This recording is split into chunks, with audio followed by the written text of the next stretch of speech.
हो चुके हैं, लेकिन जब तक भैया पवन सिंह के गानों को पब्लिक सुनती नहीं है, देखती नहीं है, तब तक भला कोई त्यौहार कैसे बन सकता है। और छठ जैसा पारंपरिक और बड़ा त्यौहार में अगर पवन सिंह का गाना ना आए तो ऐसा भला कैसे हो सकता है। तो पवन सिंह के छठ गानों की जानकारी आपको इस वीडियो में देने वाले हैं। वीडियो में आप लोग लास्ट तक जरूर बने रहिएगा।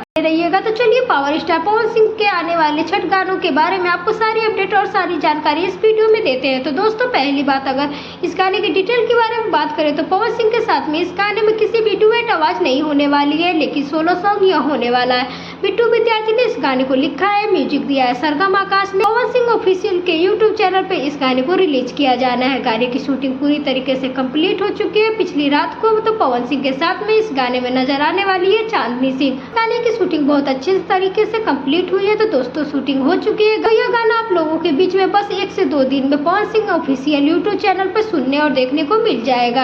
आज शाम इस गाने का पोस्टर भी आ जाएगा और कल हो सकता है कि इस गाने को आप लोगों के बीच में रिलीज भी कर दिया जाए। इसी के साथ दोस्तों, पावर स्टार पवन सिंह के इस बार छठ गीत गाने में इसके बाद कोई भी छठ गाना नहीं आने वाला है। पवन सिंह का इस बार छठ गीत में गाना है, इसके बाद कोई भी पवन सिंह का गाना नहीं रिलीज होगा। सिंगल सॉन्ग पवन सिंह इस बार रिलीज कर रहा है, तो एक ही गाना है भाई। तो इस गाने को आप लोग सुनिए। बेहतरीन गाना तो होगा ही, क्योंकि जब सिर्फ एक ही गाने पे मेहनत करनी है तो भाई क्वालिटी तो कहीं ना कहीं निखर के आ ही जानी है। अगर आप भी कर रहे हैं पवन सिंह के छठ सॉन्ग का इंतजार तो कमेंट बॉक्स में जरूर बताएं। और अगर आप हैं पावर स्टार पवन सिंह के फैन तो इस वीडियो को लाइक करें और साथ साथ चैनल को भी जरूर सब्सक्राइब करें। Thank you.